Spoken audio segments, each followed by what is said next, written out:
welcome to Anime Adventures. I'm Elise Baughman, the voice of Pan from Dragon Ball GT.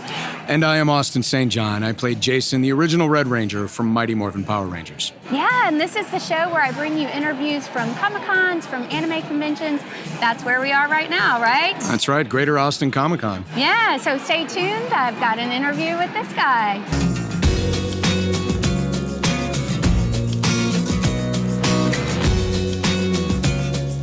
Okay, so Austin, we're at a convention. It's been great seeing you throughout the weekend.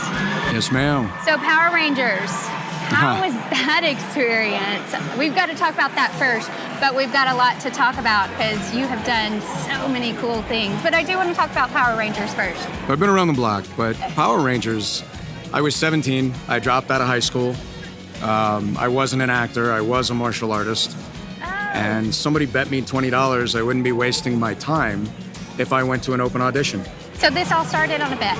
Yeah. That is amazing. I lost $20. But here I am. But here you are. I think you earned it back, maybe? Yeah, I think so. Yeah. And the show aired in 40 countries and 90 languages around the world. Still does. Wow. Still runs on Netflix, Hulu, Amazon. You guys know where. It's everywhere. Yeah.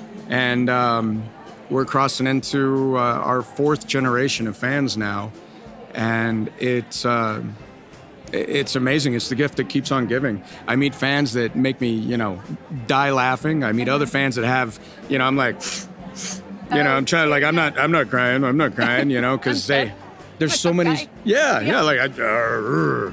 there's so many just heartfelt stories. So in the day, we knew we were the #1 show in the world, but we didn't understand because you guys were all still teeny tiny. We didn't understand how we were touching the hearts and minds of so many families. And now that I get to see you guys in person and they come up and they smile and I see these big guys, tough guys, and then they come up and I see the grin and there's the inner 5-year-old and, grown guys with biceps like hammers and they're in tears with snot running down their face because of some deep meaning that my character or one of my castmates had for them at a horrible time in their life as a child. And I've heard stories that are just hilarious and heart-wrenching. And that's because you guys have been through all of the above. And it's great to be a part of that intimate relation so many years later. That's pretty powerful. It really is. That's amazing. Yeah, and who knew at the time that you were filming, especially when it started on a bet, like who knew that, I kind of get chills, like who knew that you would later, so many years later, hear stories like that. That's amazing. I didn't think the show was originally going to be picked up. I mean, so the show was originally, it was the cattle caller, the open casting call went for a show called Phantoms. My character's name was originally Victor, not Jason. And then it became Dino Rangers, and then by the time you guys saw it for the first time, it was Power Rangers or Mighty Morphin. I didn't know that. Yeah. Yeah, so it had morphed a lot before we morphed officially. Literally. I think now there's been over 100 plus Rangers. It's still filming in New Zealand. I mean, you can't kill it, it won't die. It really does live on and on. That's so crazy. Well, do you have a story? So it sounds like you have amazing stories you've heard from fans and from people who watch the show. Man. Do you have an amazing story or something that was fun or something that was moving at the time that you were shooting that really was a good experience for you that you remember? I know it was a long time ago. So many. I know. I have that experience, like things that I did a long time ago. It's sometimes hard to remember. So I did a little over 100 episodes. I did the second 20th Century Fox film. It's the first year we got 1 week off for Christmas. We shot 2 to 3 episodes every week on a non-union show. We were 12 to 16-hour days, almost. So that was Monday through Friday. And then Saturday was all-day ADR. And then Sunday was the day we slept. Oh, okay. So you really were working nonstop. Yeah, it was wild for some time.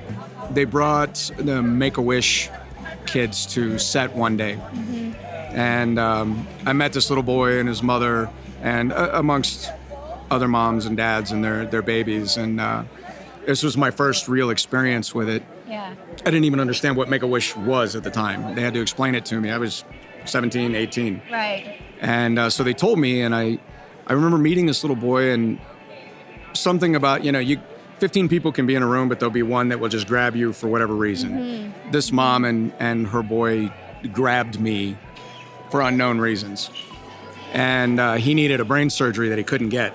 She didn't have the money. She was trying to raise it, and social media didn't exist, so you couldn't just throw up a Kickstarter. None of that awareness was out there yet. And she'd been doing everything she could, and she's like, I'm going to lose my son. And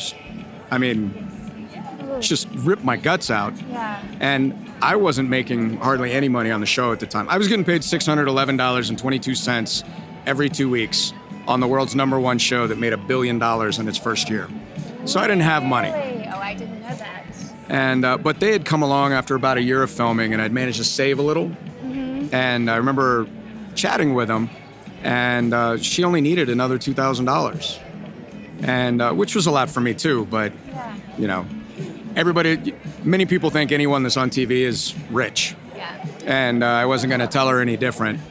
So I remember writing her the check for $2,000, and she went and got surgery for her son, and he's still with us today.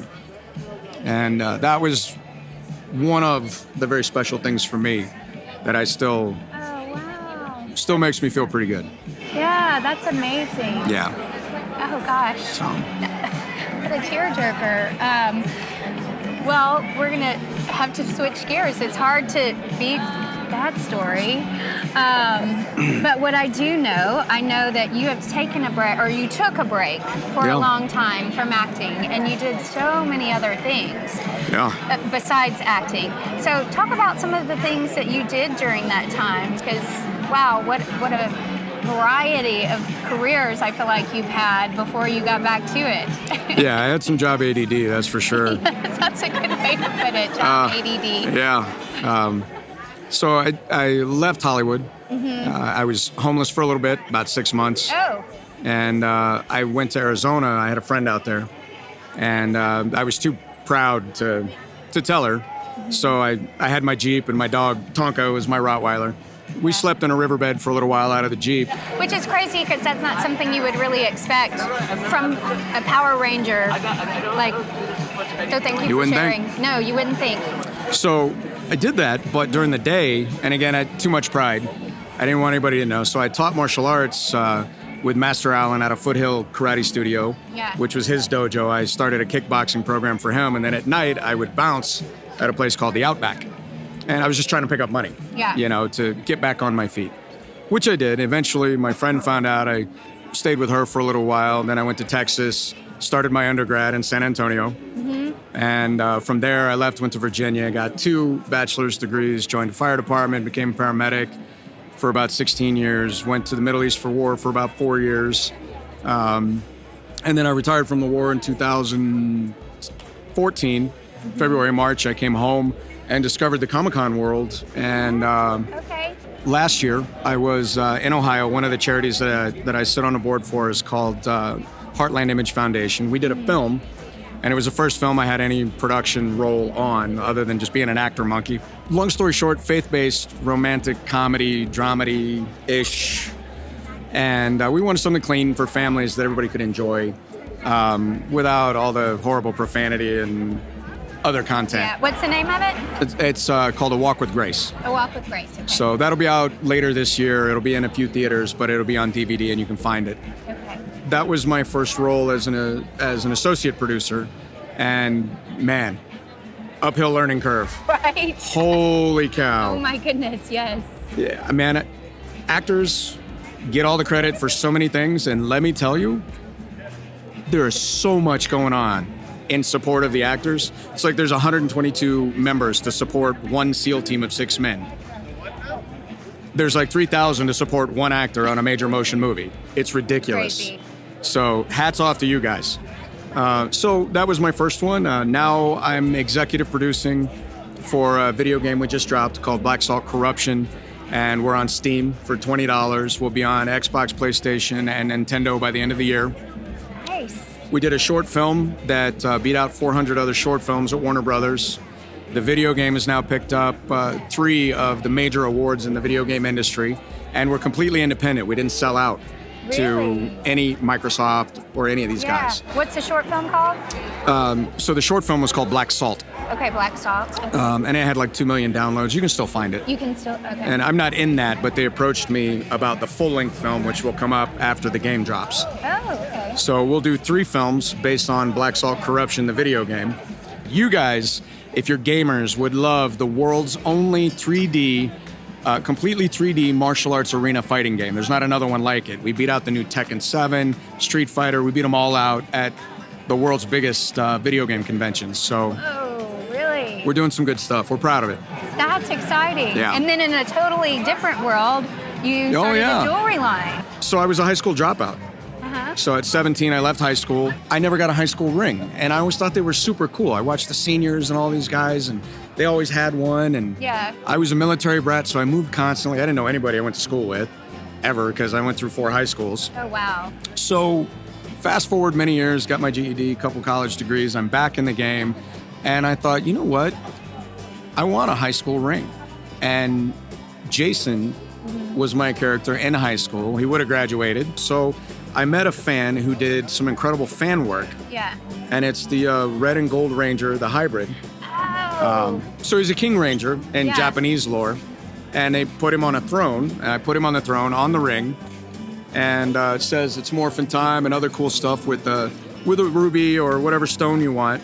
And you can order it on my website at austinstjohn.biz.